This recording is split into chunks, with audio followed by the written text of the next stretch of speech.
Hello friends, welcome back to my channel Shri Swami Samarth. तुमचं स्वागत आहे तेजश्री यूट्यूब चॅनलमध्ये। आज आपण चिकन पोपटी कशी बनवायची हे बघणार आहोत। चला तर मग सुरुवात करूया। पहिला 1.5 किलो चिकन नीट धुवून त्याला मॅरिनेट करून ठेवायचं आणि त्याच्यानंतर वाटाणे, पावटा, तुरीच्या शेंगा हे मी अर्धा किलो सगळं घेतलं होतं आणि मेन तर आहे भांबोड्याचा पाला आणि नंतर मी अंडी घेतली होती आणि जाडं मीठ आणि बारीक मीठ हे दोन्ही पण आपण घ्यायचं आहे। आणि लेयरिंग कशी करायची आहे हे तुम्ही लास्ट पर्यंत नक्की बघा। लेयरिंग ही खूप महत्त्वाची आहे, नाहीतर आपल्या चिकन व्यवस्थित शिजणार नाही। आणि भांबुर्ड्याचा पाला तुम्ही जास्त क्वांटिटीमध्ये आणा। मी पहिल्या मडक्यामध्ये दाखवल्याप्रमाणे भांबुर्ड्याचा पाला टाकला आहे आणि त्याच्यात नंतर पावटा टाकला आहे आणि त्याच्यावर मी मीठ, जाडं मीठ आणि बारीक मीठ हे दोन्ही टाकलेलं आहे आणि त्याच्यानंतर तुरीच्या शेंगा टाकून परत जाडं मीठ आणि बारीक मीठ टाकलेलं आहे आणि मग नंतर परत दाखवल्याप्रमाणे बाकीचं सगळं टाकायचं आहे आणि जाडं मीठ आणि बारीक मीठ टाकायचं आहे। मग चिकनची लेयरिंग करायची।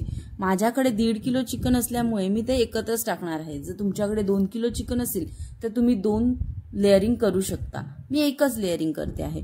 तर नीट दाखवल्याप्रमाणे व्यवस्थित कान्याकोपऱ्यामध्ये ती लेयरिंग टाकायची आहे। मग त्याच्यानंतर परत तिन्ही भाज्या टाकायच्या आहेत आणि दाखवल्याप्रमाणे मीठ, पहिला मीठ, भाज्या, मीठ, भाज्या असं पूर्ण व्यवस्थित लेयरिंग करायची आहे। कुठेही जागा राहिली नाही पाहिजे अशा पद्धतीने लेयरिंग करायची आहे। तर तुम्ही बघू शकता मी कशी लेयरिंग करते आहे ती व्यवस्थित पद्धतीने। हे मी फास्ट केले आहे, तुम्ही सावकाश पद्धतीने करा, कुठेही जागा नाही राहिली। आणि मीठ टाकणं, जाडं मीठ आणि बारीक मीठ टाकणं हे खूप गरजेचं आहे। त्याच्यानंतर भाज्या टाकून झाल्यानंतर अंडी टाकायची आहे। मी इथे थोडीशीच अंडी घेतली होती, तुम्हाला जेवढी खायची तेवढी तुम्ही अंडी घेऊ शकता। तर अशा पद्धतीने मी सगळे अंडी ठेवलेली आहेत। परत त्याच्यावर भाज्यांची लेयरिंग केलेली आहे, मीठ टाकलेलं आहे। मीठ टाकणं गरजेचं आहे हे तुम्ही लक्षात ठेवा, विसरू नका।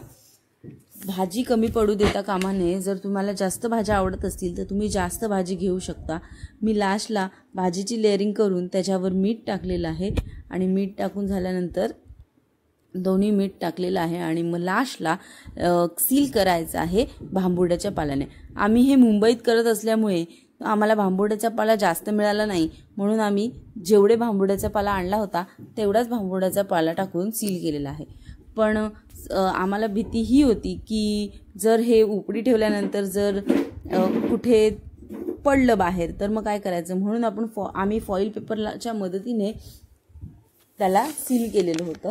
2-3 फॉईल पेपर लावून मग वरतून फॉईल पेपर पूर्ण 2 फॉईल पेपर आम्ही लावले होते। त्यानंतर आपल्याला पोपटी करण्यासाठी गवताची सुकी पेंट आणि लाकडं लागणार आहेत। आम्ही इथे खड्डा केला होता छोटा, त्याच्या खाली एक केळीचं पान ठेवलं होतं आणि प्रकाशने गवताची पेंट तर आणलेलीच होती आणि लाकडं तर आमच्याकडे ऑलरेडी होतीच।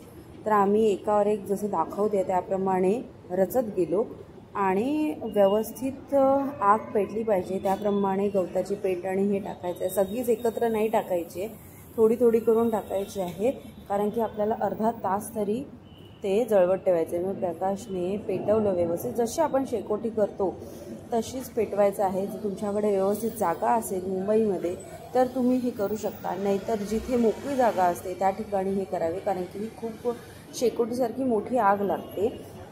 तर तुम्ही बघू शकता आम्ही कशी लाकडं रचली आणि पेटवलं आणि प्रकाश थोड्या वेळाने जशी आग विझत होती तसं तो पेंट टाकत होता, म्हणजे आग परत भडकत होती।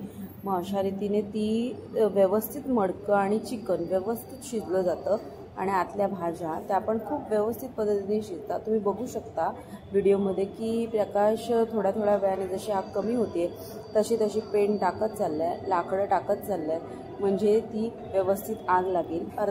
बरोबर अर्धा तास आपल्याला ही आग पेटवायची आहे, जळवत ठेवायची आहे।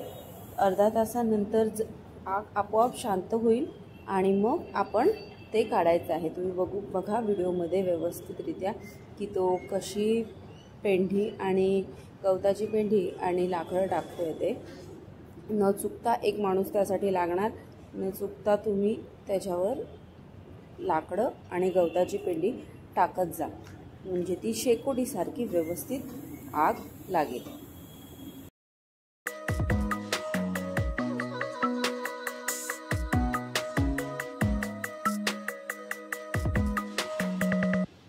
जशी आग शांत होणार तसंच अर्ध्या तासानंतर सगळी राख बाजूला करायची. मी जसं दाखवते त्या पद्धतीने व्यवस्थित काठीच्या मदतीने सगळी राख बाजूला करायची, कारण की ती खूप गरम असते. तर गरम गरम जी राख असते ती काठीच्या मदतीने काढायची आणि एक कपडा घ्यायचा. कपड्याच्या मदतीने गरम गरम मडकं ते उचलायचं आहे, ते ना कामा नाही. तर ते उचलून मी प्रकाशला घरी आणायला सांगितलेलं. मी केळीचं पान ऑलरेडी ठेवलं होतं आणि मस्त खूप छान त्याच्यात वाफ येत होती.